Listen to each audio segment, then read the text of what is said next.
શું કરીએ છીએ difference comparison between squirrel cage અને સૌથી પહેલા મગજમાં ફિટ કરી લેવાનું કે બંને કોના ટાઈપ છે રોટરના સ્ટેટરના કે મોટરના નહીં આ બંને રોટર છે જેનું કામ શું છે એટલે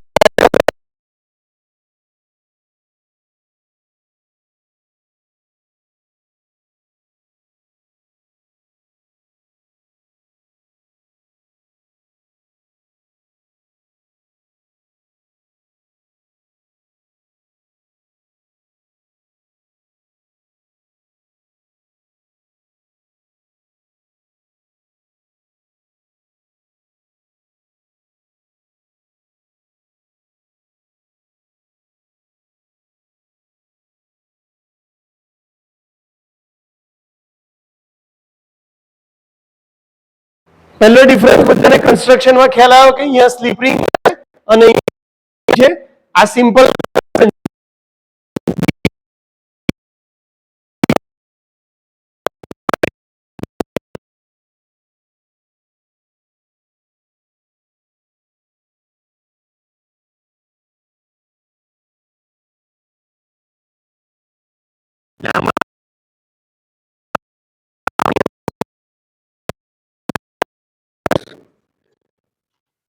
ત્રીજો પોઈન્ટ લઈએ કે ભાઈ મેન્ટેનન્સ કોનું ઈઝી હશે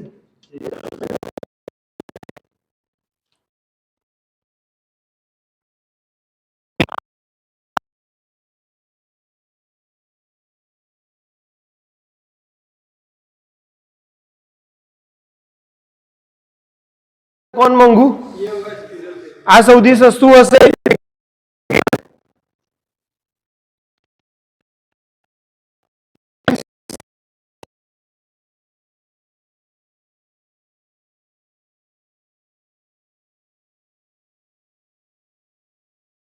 થી કમ્પેરિઝન કરીએ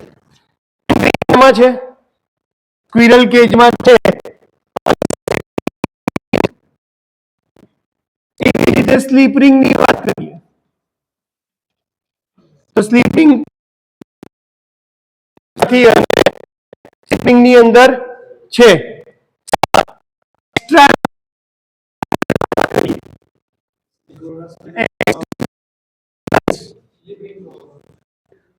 કેજની અંદર તમારાથી એક્સ્ટ્રા રેઝિસ્ટન્સ એડ કરાશે નહીં કરાય કેમ કારણ કે ઓલરેડી તમે બંને બાજુને શું કરી દીધી છે શોર્ટ કરી હોય તો કોઈ રેઝિસ્ટન્સ એડ કરી શકાય તો રેઝિસ્ટન્સ એડ કરી શકાશે તો અહીંયા આવશે નો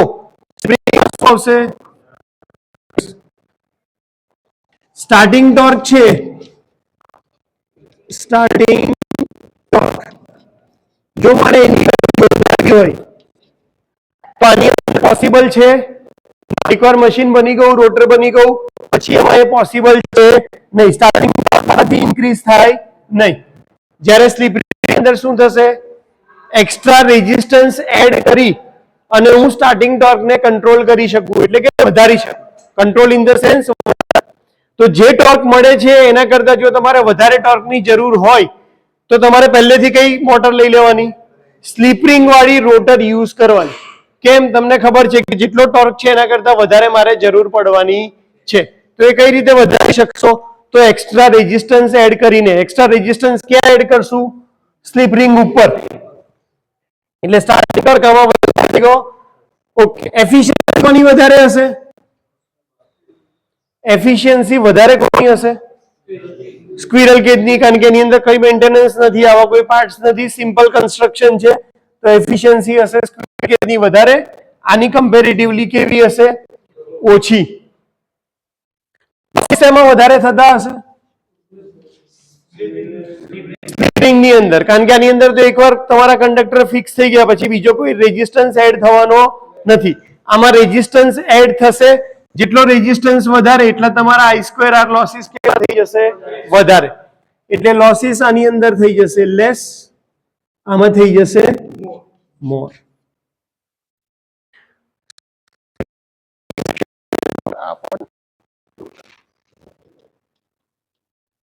કેટલા પોઈન્ટ થઈ ગયા 1 2 3 4 5 6 7 10 હજી 1 2 હશે એટલે જે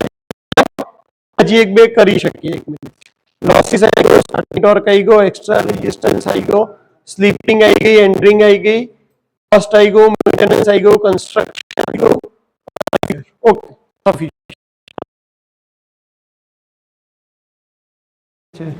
કે કન્સ્ટ્રક્શન ની અંદર જ આપણે એક લખી શકીએ કે આની અંદર શું આવશે, તમારા કંડક્ટર આવશે અને આની અંદર શું આવશે, તમારું વાઇન્ડિંગ આવશે. એક મેગ્નેટિક લોકિંગ કરીને ફિનોમિના કે જેમાં રોટર અને કંડક્ટરના સ્લોટ સામસામે આવી જાય તો એ મેગ્નેટિકલી લોક થઈ જાય અને પછી રોટર ફરે નહીં. અને એટલા માટે હંમેશા ધ્યાન રાખવાનું હોય કે રોટર કંડક્ટરના જે સ્લોટ છે, નંબર ઓફ સ્લોટ્સ એટલે કંડક્ટર્સ, એ કોઈ સરખા કરવાના નહીં, એવું ધ્યાન રાખવાનું આવે છે. ફોગિંગ અને ક્રોલિંગ વાળો કન્સેપ્ટ આવશે ઇન્ડક્શન મોટરમાં, ત્યારે આપણે ડિસ્કસ કરશું. બાકી અત્યાર પૂરતી આટલી કમ્પેરિઝન ઇનફ છે. સારું, સ્ટોપ કર.